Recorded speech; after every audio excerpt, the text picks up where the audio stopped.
You can have a problem with somebody because we go to work with people and we have problems with them, but our $15 an hour will make us work through that issue, right? Or $17 That's an hour. $17 an hour. You know, I can put up with it for $22 an hour. Yeah, $8 an hour probably not going to work through that. No. But $15, $20 an hour. Take this job and shove it. Coming to you from 125 Carver in Waco, Texas, it's the Riverside Weekly. We hope your time with us today is thought-provoking, spiritually challenging, and a life-changing experience. Our discussions are fun, real, and at times very uncomfortable.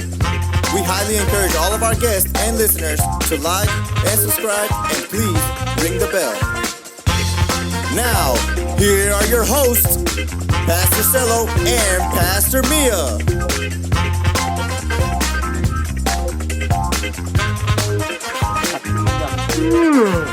Welcome to the show. We're so glad to meet you. Welcome, everybody. Welcome to the podcast. It's Wednesday. It is not New Shirt Wednesday, as you can see, but we are Twinkies today. High five to us. Yeah. Welcome to Riverside Weekly Podcast. We thank you so much for joining us this morning or this afternoon. Whenever it is that you may be listening to us, we want to welcome all of our Roku viewers, as well as our Apple TV viewers. We're so excited you could join us via your smart TV. For all those of you who are viewing us on your smart devices, thank you so much for joining us on your Apple device or your Android device or your Google device, whichever that may be. And some of you also may have a Microsoft device. Thank you so much. I hope we're coming in bright and clear. We thank you so much for joining us. And what will we be talking about today? I don't know. Your creepy voice is putting me to sleep. Your monotone voice is I was doing my big screen TV. Okay. My bad. Between Two Ferns. What? Anyway. I was like, what is that? It's a show called Between Two Ferns. It's old. Anyway, go ahead. Really? It's funny. Like a river runs through it? No. It's a comedy? Between Two Ferns. You got it. It's just funny. Okay. All right. I don't know anything about it. But, so we'll just get started right out of the blue because this is probably going to take us a long time.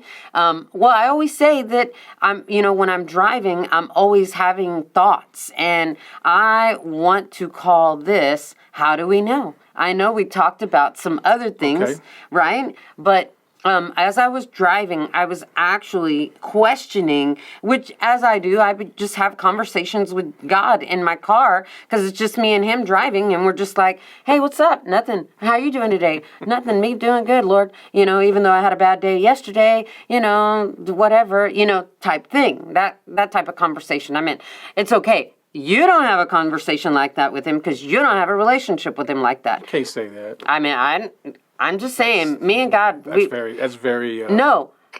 People have their own relationships. Well, say that. It's not like you don't have a relationship. They might have a relationship just like that. They have a different type of relationship. Thank you for clarifying. You're welcome.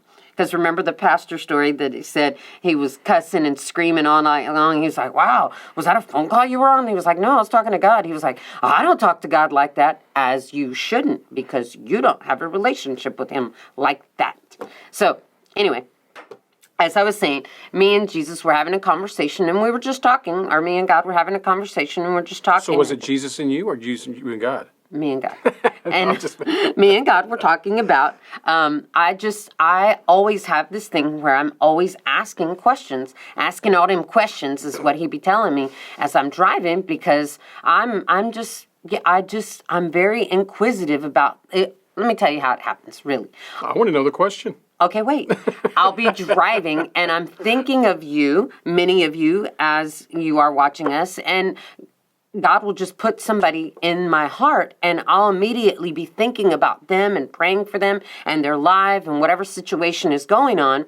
And then the question just arises, some kind of question about the situation they're going through. And what I heard was, how do we know when we're healed? Isn't that a good one, right? And then I thought to myself, well, how do we know when we're offended? Well, how do we know when we're not? Well, how do we know when we're over it? How do we know, And so all these how do we knows kept coming up. And I was like, wait a minute. God was like, okay, let me just answer one at a time, Mia. That's a little too much. No, yeah, I mean, he didn't say that. But I thought to myself, I can only handle one right now, Lord. Don't give me 22 answers, type thing. So I was just thinking about that. And I was like, how do we know when we're healed? If we're going through an issue and we went through an issue, some part in our life where we were hurt or offended by something, how do we know when we're over that? What is good indicators of that, right? And so I say that because I'm going to talk about my friend, and you know who you are. But as I've had this relationship for a long time, and knowing their situation and what they've been through and what they are going through, and or not anymore, but going through life together and having our relationship, I know when I hear growth and healing and depression and they're going through something, right? So I think it's great because this time that I was talking to them, I could tell that they were healed. I could hear the layers that had been peeled back, and that I could hear freedom. Isn't that crazy that you could hear that? But I could, and I had to acknowledge that, and I was like, hey, and they were like, well, I've just been, reading my Bible and growing, and I'm like, I was going to tell you that because I can hear it. I can hear like this sunshine and rainbows and unicorns and you know what I mean? No, I don't mean it like that, but I'm just saying I could hear the healing come through that. And so just, again, praying for that person and thinking about that person today and just going, or not today, but yesterday, and going, oh man, wow, how do we know when we're healed, Lord? Maybe other people want to know, well, when am I healed? When is it okay? Kind of like grieving. The Native Americans give a certain period of time for the spouse to grieve for the other one, and they are not to marry until their grieving process is done. Shouldn't healing be the same, right? You have a certain time that you go through healing, and how do we know when we're done? Oh. You're supposed to have all the answers. What is ask God? I don't know. No, I think it's just that's a loaded question. I know, right? I think more importantly, in asking like, how do you know that you're healed? Is more of going through the process of being healed. Because I think a lot of times we're really good as humans. We're really, really, really good as believers. Like masking. Really good at masking, knowing the right word to say. Right words, right confession. Yeah. And it's not really where we're at. And I think, if you're going back to like being hurt or offended, when a lot of times people don't realize that they're hurt, or they want to admit that they're hurt. Yeah. Or they're offended and they won't admit that they're offended. The first thing really is like you cannot help someone work through hurt or work through offenses. You can't help someone be healed in that matter. Even in the sense of being healed physically, right? Like so, before you can be healed of something physical or spiritual or emotional or mental, you have to first admit that you have an ailment. Okay. You have to first admit, like, okay, like, I'm depressed. Okay. I feel depressed. I have anxiety. I have anxiety. Or I feel like I'm having anxiety. Okay, but Word of Faith doesn't let you say that. I get that, but Okay. It's the same thing. Is like when we don't like to say in the Word of Faith community, like that culture, we are afraid, quote unquote, or out of faith, quote unquote. If we talk about if we acknowledge the situation, right? Okay. And so a lot of times we'll ask them, what do you need prayer for? And somebody that's not ever been prayed for, they'll say, well, my leg's broke. Yeah. Or Right. or my marriage. Or my marriage, or whatever. So they'll tell them what the issue is. the quote unquote diagnosis. Yeah. Mm-hmm. Right. So this is what's going on.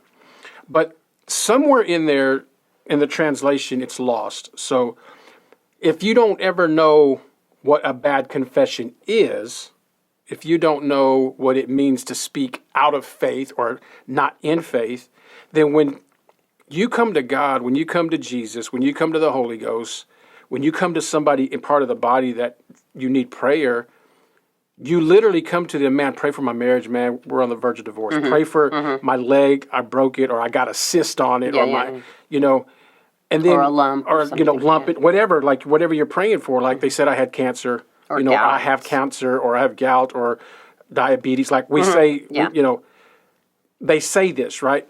But somewhere in there, when we start understanding faith, when we start understanding confession, when we start understanding speaking the word or speaking death,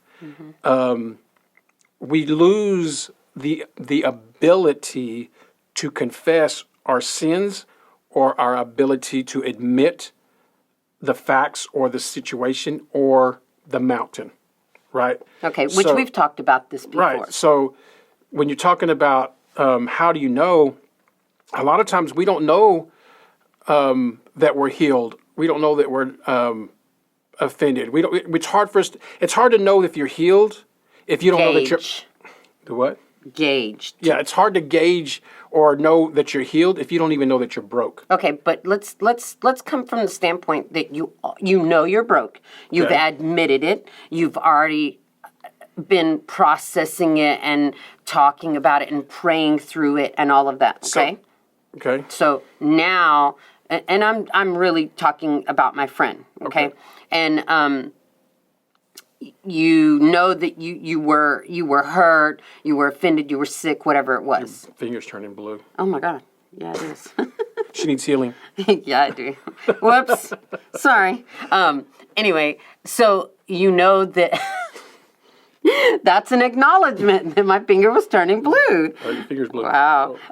But saying all that to say, if you know, a perfect example, I didn't know it was blue, but you told me it was turning blue, right? I had cut the oxygen off of it by putting my rubber band on it. So your confession could have been, my finger's not. It's not blue. It's not, But I'm acknowledging that. But now, seeing that it has turned pink again. You made adjustments. Yes, I made those adjustments. Thank you. That's the word I was looking for. I did not know that word. So, how do you know? How do you know when you're done tweaking and adjusting and moving this lever and this lever to get to that point? I think it's, first of all, I think it's a process. Okay. I don't think it's overnight. Yes, you're right.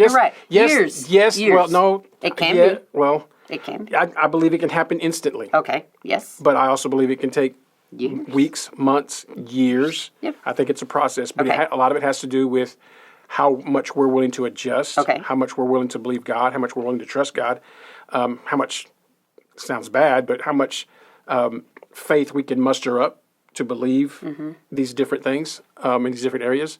But I think when you're talking about healing in the physical sense, I think you can tell when you're able to do the things that you were able to do before. Oh, yeah, before the incident happened. So before you had an injury. So before you had the injury, if you can move the same way that you were before at the same level or at better, then you're healed. You have recovered. I love that. Right? I love that. But when you're talking from a mental, emotional, that's spiritual really what I'm talking injury, about.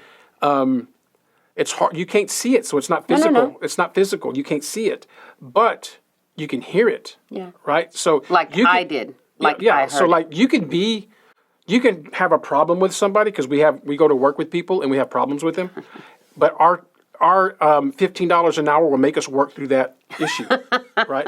Or $17 that's an hour. $17 an hour. I can put up with it $8 for an hour. $22 an hour. $8 an hour, probably not going to work through that. No. But $15, $20 an hour. Take this job and shove it. No, I don't. So that $10, $15, $20 an hour will help you work through things. So if you have a problem with a supervisor and you're upset, offended, hurt, that $20 it'll work. it'll work through that, right? Well, I'm sorry, all I heard was Vanilla Ice. But If you have a problem, I'll solve it. Sorry, go ahead. Sorry. and we're back. And so when you have that mental, emotional, or spiritual hurt, you have to understand that you you don't see it physically, but you can hear it. You can observe behavior, right? Yeah.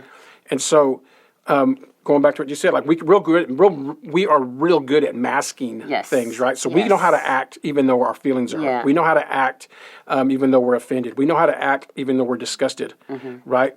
But that doesn't mean that you're healed, right? That doesn't mean that.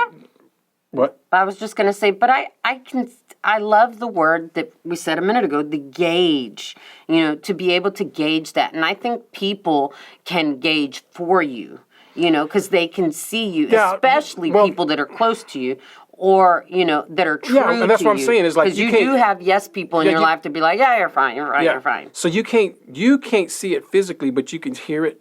And maybe, I guess you maybe can see it phically in interaction, body language.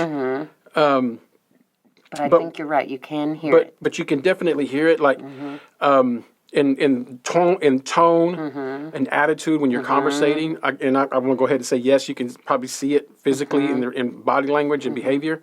But when you know that you're healed, when you know that you've recovered, that you've you're recovering. Is it gets easier. We've used this before. You probably heard this. You guys have probably heard this before, where, if you got in a hurt or an offense or upset with somebody, and you see them at Walmart, or at the shopping center, at the mall, and you avoid them, right? Because you don't have a conversation with them.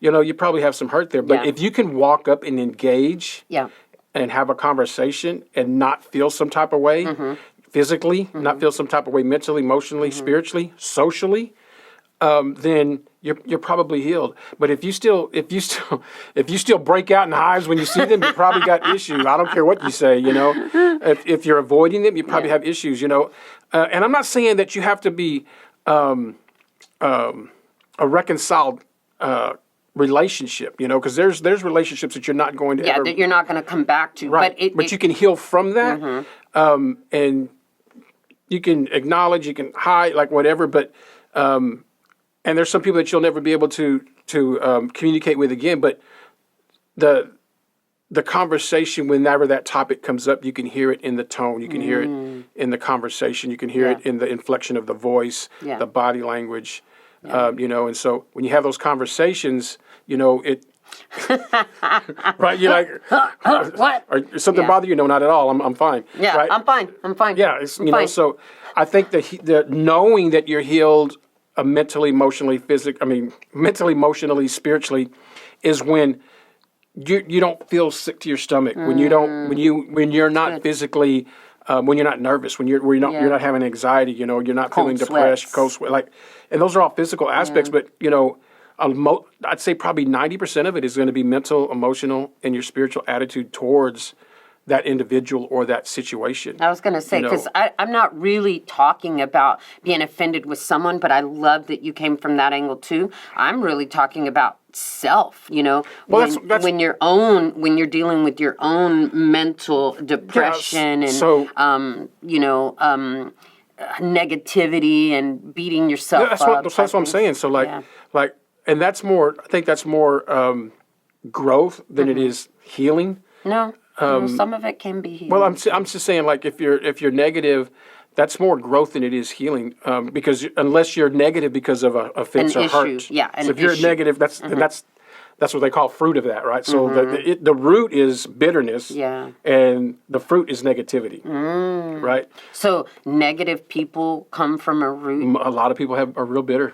Wow. And that's why they're negative. Wow. They don't like their life. They don't like their relationships. They don't like their job. They don't like relationship, like their situations that they're in. And that's like bitterness, unforgiveness, all that. Those are all roots, hurts, offenses. Those are byproducts. No, those are hurts, offenses, being hurt, being offended. Those are really the roots. And then out of those being hurt and offenses, you have bitterness that starts coming out. Unforgiveness is a root. And then you have all these different things: bitterness, hate, attitude, anger, hate like your life. yeah, all these things start coming out. Those are fruits of that. And then when you start looking at, and I think those things can actually make you sick. oh yeah, they definitely physically. make you sick. They'll definitely make you sick. And I like what John Bevere says. Like the biggest problem with trying to help somebody or even trying to help yourself is you have to get over the deniability. In other words, Deniability? yeah. In other words, you literally deny that you're hurt. You deny that you're sick. You're even in the physical aspect. Jesus says you got to get the plank out of your own eye or get the speck out of your own eye before you get the plank out of somebody else's. No, it's right? actually the speck out of somebody else's and with get the plank out of your eye. Yeah. Right. And so a lot of times that's where that comes. We're looking at that speck because we're hurt, because we're offended, because we have unforgiveness. So somebody that lied to you. Now you have the same attitude toward everybody that lies, right? Or so you assume everybody lies, yeah, because that one person exactly. lied. So that's the gauge, I guess you would say. But I think the biggest issue with us as believers is that we just fail to acknowledge the mountain. We want to speak to the mountain, but we won't acknowledge it. When these men would come to Jesus for healing, right? I was going to talk about that too. That's funny. Like blind Bartimaeus, like he's like calling for the Lord, like he's pushing his way to get to Jesus to get healed. The woman with the issue of blood pushing her way to get to Jesus. They had already acknowledged she had an issue of blood. Yeah. She was bleeding. Yeah. Right. Blind Bartimaeus was blind. Right. And then when they come in, and even the guy that was deaf, so all these different people approach Jesus, and he says, "What do you want me to do for you?" Clearly they can't hear. Clearly they're blind. Clearly they're crippled. Clearly they have a limp hand, like whatever. Yeah. But he still asks, like, "What do you want me to do for you?" Yeah. And they have to acknowledge with their heart and their mouth and their mind and their emotions, socially, I have a limp arm. I have a broke leg. I have been crippled. No one's here to the lepers too. No one's here to put me into the Pool of Bethesda. But exactly. So pick me up. Right. So there's that acknowledgement part, and I believe, and I may be wrong. Somebody's going to stone me, email me. But I'll throw some stones at you real quick. I believe that a lot of times in the Word of Faith community, we're so wrapped up in speaking. We're so wrapped up in not speaking death that we refuse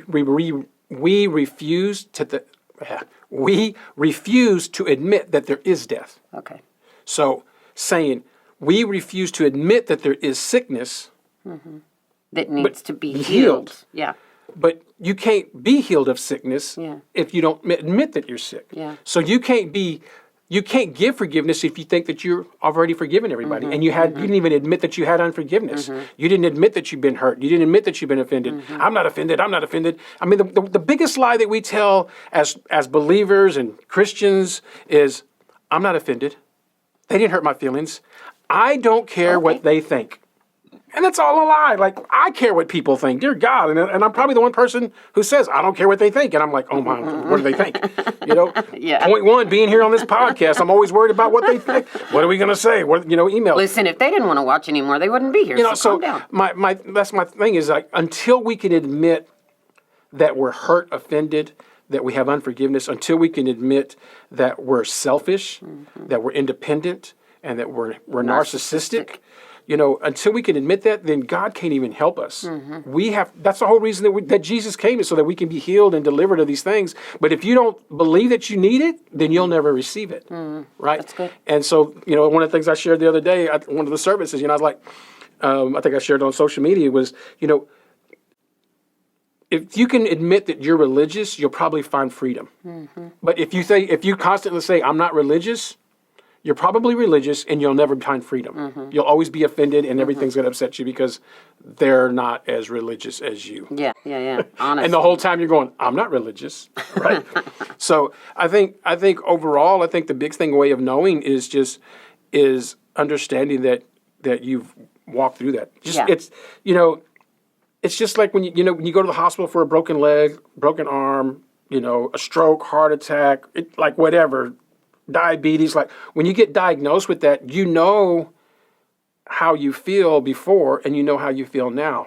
right? So if you're healed of that, then you're going to walk different. You're going to feel as good as you were. And it's the exact same thing, emotionally, spiritually, mentally. When you're healing and growing, you're going to behave as good or better when you're healed. Yeah, and I think Andy Mineo said it best. He What did he said, say? you live different when you know you've been forgiven. And it's the same thing. I think you live different when you know that you've gone through the healing process. And it is a process. It is a huge process, but you have to allow yourself to go through the process, I think. And people don't allow themselves They don't to allow go through themselves to do that. And then the flip side is that once we've gone through that process, a lot of times we will not allow ourselves to get hurt again. So now we put up walls to keep ourselves from getting hurt again. And we think that we're protecting. We think we're doing okay, but we got walls up. Yeah, and then you block everybody else out. And so then God Wow. can't even get into your God's heart. like, your walls are too large. I can't. No, I'm just kidding. No, for He real. doesn't say That's that. really like it. I'm just teasing. But It says he resists the proud, oh, and pride is a wall. Okay. Thank you guys so much for thank joining. you guys for joining us. I mean, I didn't go there. He went there. I was just asking a question, okay? And I just felt like, there are people out there that are listening or that might want to share this with somebody. Go ahead. Finish with this. Tell me.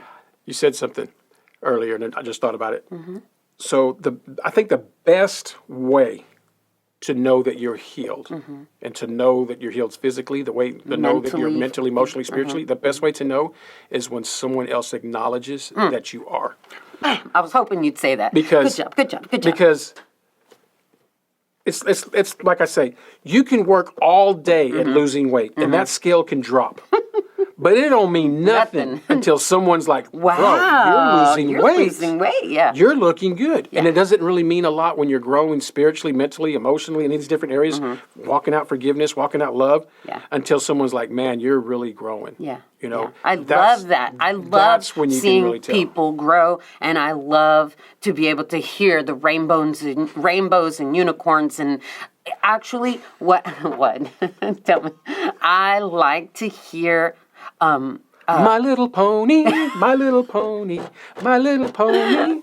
Sorry. No, yeah, that song. But no, I love to hear growth in people, and I love to hear healing in people, and I love to hear God's love just shining through them. That is one of the coolest things ever when I meet people and I know where they were before and to see it. So, I think that's the thing. I love to hear people talk because if I don't hear that, then I'm going and digging. What do you call it? Mining? I'm mining for it. So I feel like the Seven Dwarfs. We dig the whole way through. That's what they say.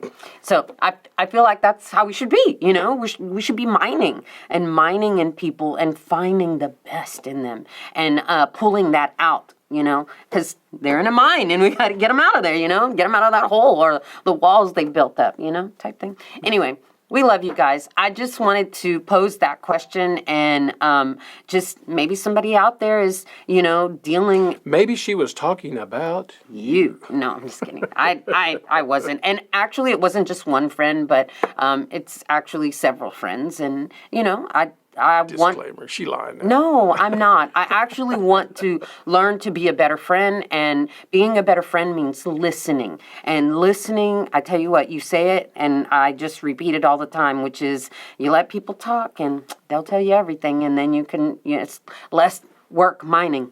It's just out there for you. You're like, oh, okay, let's dissect this now, and, so. Anyway, we love you guys. Thank you so much for joining us. If you have any other comments or questions, just let us know. Shout out to all of you who send us messages because that's so encouraging for us. Very. Yeah, and we love it. And the coolest thing is when we see somebody and they're like, man, your podcast was so great. And we're like, you listen? And we're like, whoa. Terrified. Yeah. Right. No. Anyway, so we'll see you guys next week. And this is 2022. You never know what's going to happen. All right. Well, holla at you guys. Y'all be blessed. Thank you for listening to the Riverside Weekly. Download the Riverside Waco app to stay connected and follow us on all social media sites at the Riverside Waco. This podcast is made possible by the givers of Riverside Community Church. Production and engineering provided by Capital G and RTV in Waco, Texas.